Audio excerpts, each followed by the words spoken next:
প্রিয় ছাত্রছাত্রীরা, আজকে যে ক্লাসটি আমি করাবো সেটি হচ্ছে বাচ্য। দশম শ্রেণীতে তোমাদের বাচ্য রয়েছে। তোমাদের অনেকের কাছেই বাচ্যটা একটু কঠিন লাগে। এর কারণও অবশ্য আছে, কারণ বাচ্যটা আমি দেখেছি বিভিন্ন ব্যাকরণ বইয়ে বা অনেক সময় অনেক সহায়িকাতে এমন কিছু বাচ্যের উদাহরণ দেয়া হয়েছে যেগুলো বাচ্যটা আসলে করা যায় না, কিন্তু ওখানে তারা করে দিয়েছে ওইভাবে। ফলে ছাত্রছাত্রীদের মনের মধ্যে কোথাও একটা বিভ্রান্তি সৃষ্টি হয়েছে যে তারা যে নিয়মগুলো অনুসারে বাচ্যটা পরিবর্তন করবে সেটাই কোথাও তাদের সমস্যা হচ্ছে, মিলছে না। তো আমি চেষ্টা করেছি এই ক্লাসটাতে তোমাদের সেই সব সন্দেহ দূর করার জন্য, যাতে তোমরা সহজভাবে বাচ্যটা করতে পারো। তো আমি এই ক্লাসে কি করাবো দেখো, বাচ্য সম্বন্ধে তোমরা সংজ্ঞা টঙ্গাগুলো তোমরা জানো, তবু আমি একবার লিখে দিয়েছি, চট করে বলে দেব। আর বাচ্য পরিবর্তনটা নিয়ে আমি বেশি আলোচনা করব। আমি যে সংজ্ঞাগুলো এখানে লিখেছি সেখানে কিন্তু একটু সাধু ভাষায় লেখা আছে, কারণ আমি লিখেছি বামনদেব চক্রবর্তীর বই থেকে। তোমাদের সংগ্রহে যদি বামনদেব চক্রবর্তী থাকে তো সেখান থেকেও তোমরা পড়তে পারো। তো উনি যেভাবে লিখেছেন আমি সেগুলোই তোমাদের বলার চেষ্টা করছি যে বাচ্যটা কিরকম হয়। তাহলে চলো শুরু করি। বাচ্য দেখো, প্রথমেই বাচ্য কাকে বলে বলেছেন। বাচ্য হচ্ছে আসলে প্রকাশভঙ্গি, ক্রিয়ার যে প্রকাশভঙ্গির দ্বারা জানা যায় ক্রিয়াটির অন্বয় মানে সম্পর্ক, ক্রিয়াটির সম্পর্ক বাক্যের কর্তৃপদের সহিত কিনা, কর্মপদের সহিত কিনা, অথবা কর্ম কর্তৃ কোনটির সহিত উন্নীত না হয়ে ক্রিয়াটির দ্বারা কেবল ক্রিয়ার ভাবই বুঝাইতেছে কিনা, ক্রিয়ার সেই প্রকাশভঙ্গিকেই বলা হয় বাচ্য। তাহলে কি হলো, বাচ্য আসলে প্রকাশভঙ্গি। এই প্রকাশভঙ্গির দ্বারা জানা যায় ক্রিয়াটি কার দ্বারা চালিত হচ্ছে, কর্তার দ্বারা নাকি কর্মের দ্বারা নাকি ক্রিয়ার দ্বারা, সেটাই আসলে কি বাচ্য।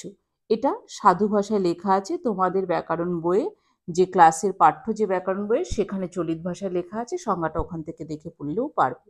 তাহলে বাচ্য আসলে কি প্রকাশভঙ্গি।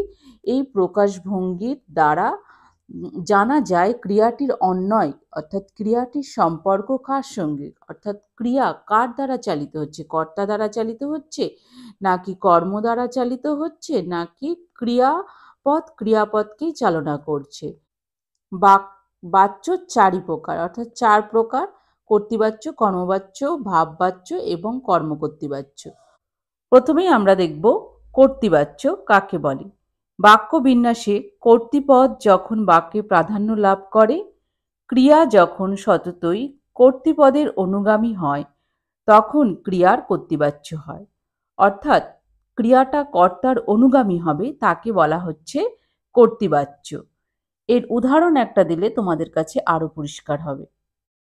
দেখো, প্রথমে কি লেখা আছে, তিনি টিকিট কেনেননি। কে কেনেননি? তিনি। তিনি এখানে কর্তা, অর্থাৎ এই ক্রিয়াটা কেনেননি।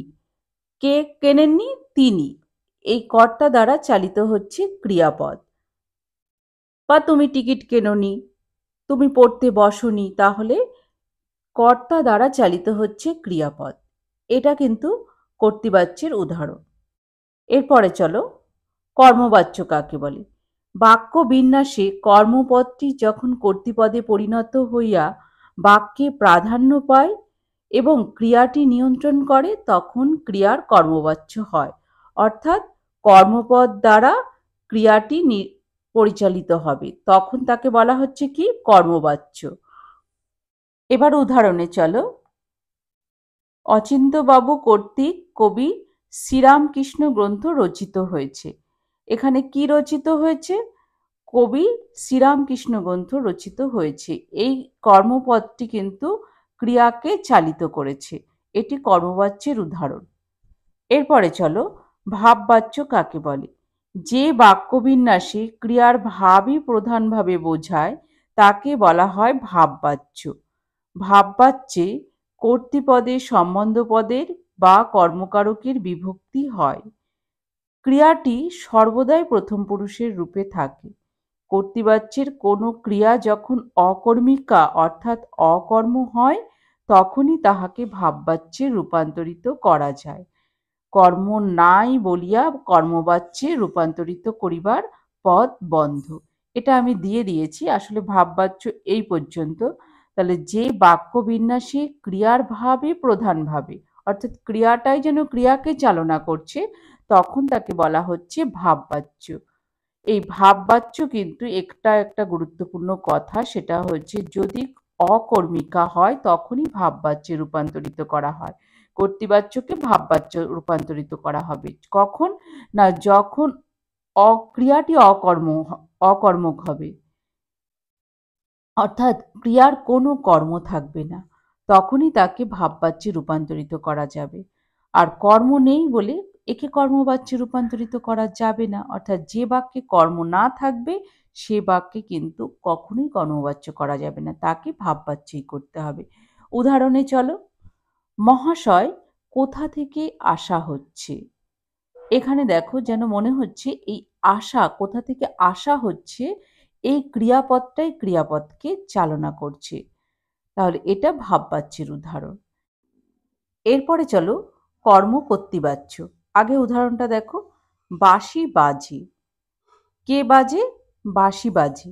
বাঁশিটা কিন্তু এখানে আসলে কর্ম, কিন্তু এখানে এমনভাবে বাক্যটা রয়েছে মনে হচ্ছে যেন কে বাজে না বাঁশি বাজে, এই কর্মটাই কর্তৃপদের রূপ ধারণ করেছে।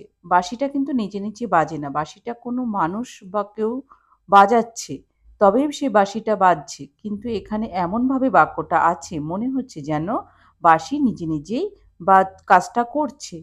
এটাই হচ্ছে কর্ম কর্তৃবাচ্যের উদাহরণ। অর্থাৎ যখন দেখা যাবে কর্তার উল্লেখ নেই অথচ কর্মপদটি কর্তৃপদ অধিকার করে আছে, এই ঠিক এরকম বাঁশি এখানে কিন্তু কর্তৃপদের অধিকার করে রেখেছে, একেই বলা হচ্ছে কর্ম কর্তৃবাচ্য।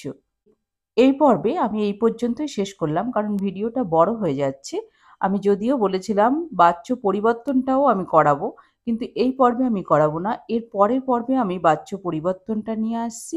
তোমরা অবশ্যই বাচ্য পরিবর্তনটা সেখানে দেখে নাও, আর প্রচুর উদাহরণও আমি দিয়ে দেবো।